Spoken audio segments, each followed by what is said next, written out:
Mister ladies viewers அனைவருக்கும் வணக்கம். நான் டாக்டர் நித்யா, சித்தா பிசிஷியன். நம்ம ஸ்பெஷலா பார்க்கக்கூடிய நிறைய கேசஸ்ல முக்கியமா கிட்னி ரிலேட்டடா வரக்கூடிய ப்ராப்ளம்ஸ் எல்லாமே பார்த்துட்டு இருக்கோம். இதுல கிட்னி நமக்கு ஆரோக்கியமா இருக்கான்னு தெரிஞ்சுக்கிறதுக்கு சில சிம்டம்ஸ் மற்றும் சில டெஸ்ட் நம்ம எடுத்துக்கலாம் செல்ஃபா.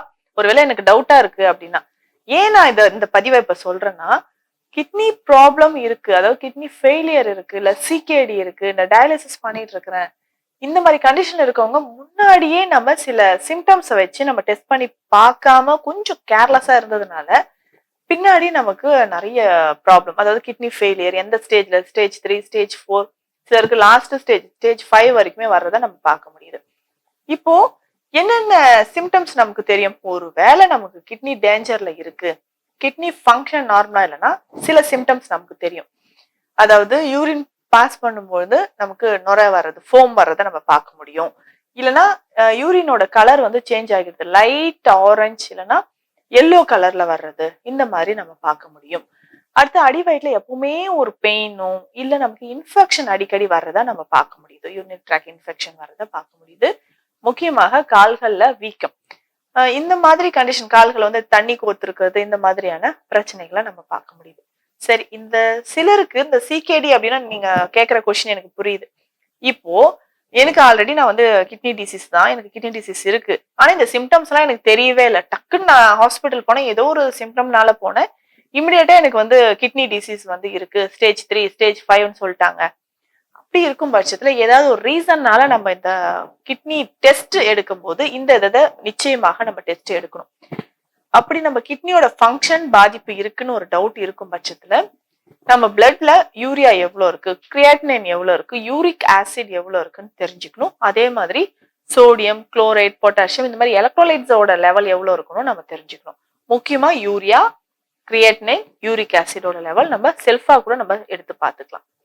ஒருவேளை யூரியாவோட லெவல் அதிகமா இருக்கு, கிரியேட்டினோட லெவல் அதிகமா இருக்குன்னா நிச்சயமாக சிறுநீரகத்துல செயலிழப்பு அப்படின்றது ஏற்பட வாய்ப்புகள் இருக்கு.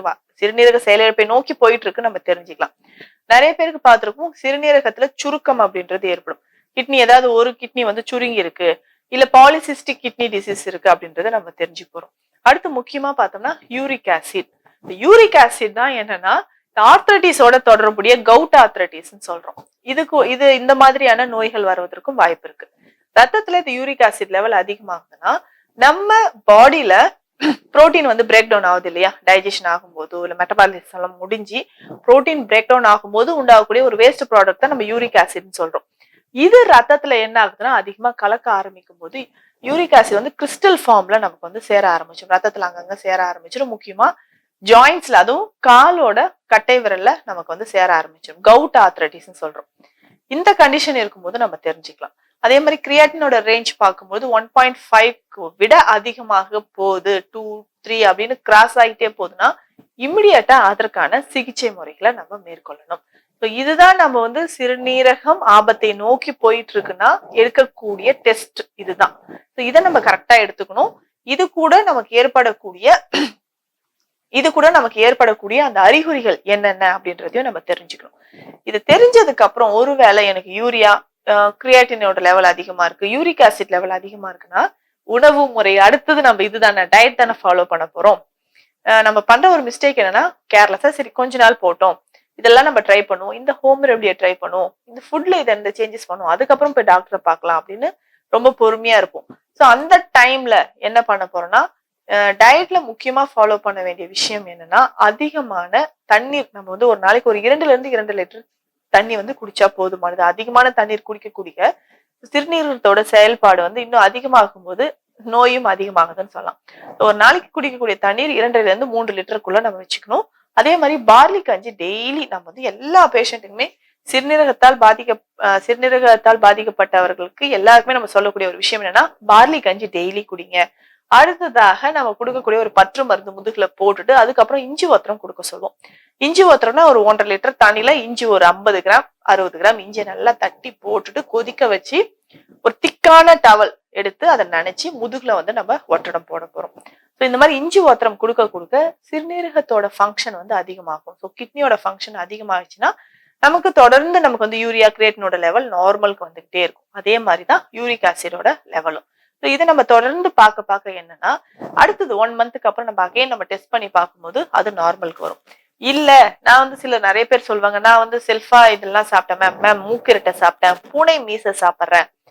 கரெக்ட், இதை எடுக்கலாம். ஆனால் ஆரம்ப காலகட்டத்துல ரொம்ப லைட்டா ரொம்ப லேசான அறிகுறிகள் இருக்கும் பொழுது இந்த பூனைக்காளியோ இல்ல மூக்கிரட்டையோ நம்ம எடுத்துக்கலாம். ஆனால் இது லெவல் அதிகமாகுது, யூரியாவோட லெவல் அதிகமாயிட்டே போகுது, கிரியாட்டினின் யூரிக் ஆசிட் லெவல் அதிகமாகுதுன்னா நிச்சயமாக அதுக்கு சித்த மருந்துகள் வந்து ரொம்ப ரொம்ப ரொம்ப முக்கியம். இதற்கு நம்ம ஸ்பெஷலா என்ன பண்ணிட்டு இருக்கோம் அப்படின்னா, யானை நெரிஞ்சில் கற்ப மருந்தை கொடுத்துட்டு இருக்கோம். இதை கஷாயமாக எடுக்கணும். இது கூட சேர்த்து கொடுக்கக்கூடிய குரு மருந்துகளையும் நம்ம எடுத்துக்கணும். குரு மருந்து ஸ்பெஷலா வந்து பார்த்தோம்னா பருப்பம், செந்துரம் இல்ல சுண்ண வகைகள் சேர்ந்த மருந்துகளை நம்ம எடுக்கும்பொழுது ஆட்டோமேட்டிக்கா நமக்கு இந்த யூரியா கிரியேட்டின் லெவல் நார்மலுக்கு வரும். நிறைய பேருக்கு ஒரு டவுட் இருக்கும், இதுக்கு வந்து தீர்வே இல்லைன்னு சொன்னாங்க, கிரியேட்டின் லெவல் ஒரு 5, 6 போயிடுச்சு இல்ல 7 வரைக்கும் போயிடுச்சுன்னா இதுக்கு வந்து டயாலிசிஸ் தான் பண்ணணும்னு சொன்னாங்க அப்படின்னு நிறைய பேர் ஒரு டவுட்டோடய கேட்பாங்க. டயாலிசிஸ் தேவை கிடையாது. நமக்கு யூரியா கிரியேட்டினின் லெவல் அதிகமாகுது, யூரிக் ஆசிட் அதிகமாகுதுன்னா ரத்தத்துல இருக்கும் அளவை பொறுத்து நம்ம ஒவ்வொரு மந்த்தும் இந்த மெடிசனை சேஞ்ச் பண்ணும்போது நிச்சயமாக அது ரிவர்ஸ்ல குறைஞ்சிக்கிட்டே வந்து சிறுநீரக செயல்பாடும் அதிகரிக்க ஆரம்பிக்கும். சோ இந்த பதிவு ஒரு சிறுநீரகத்துல பாதிப்பு இருக்கா இல்லையா, அடுத்தது எந்த லெவல்ல நம்ம டேஞ்சர்ல இருக்கிறோமா இல்லையா அப்படின்றது தெரிஞ்சுக்கிறதுக்கு, செல்ஃபா நம்ம தெரிஞ்சுக்கிறதுக்கு என்னென்ன டெஸ்ட் எடுக்கலாம், எந்த மாதிரியான சிம்டம்ஸ் இருக்கும், என்ன உணவு முறைகள் எடுக்கலான்றத பார்த்தோம். நிச்சயமாக நிறைய பேருக்கு பயனுள்ளதா இருக்கும். ஏன்னா சிறுநீரக செயலிழப்புன்றது ஒரு மிகப்பெரிய ஒரு நோய். பிற்காலத்தில் அது முன்கூட்டியே நம்ம தெரிஞ்சுக்கிறதுக்கான வழிமுறையும் இப்ப நான் உங்களுக்கு சொல்லியிருக்கேன். மீண்டும் இதே மாதிரி பயனுள்ள இன்னொரு பதிவில் சந்திக்கலாம். நன்றி.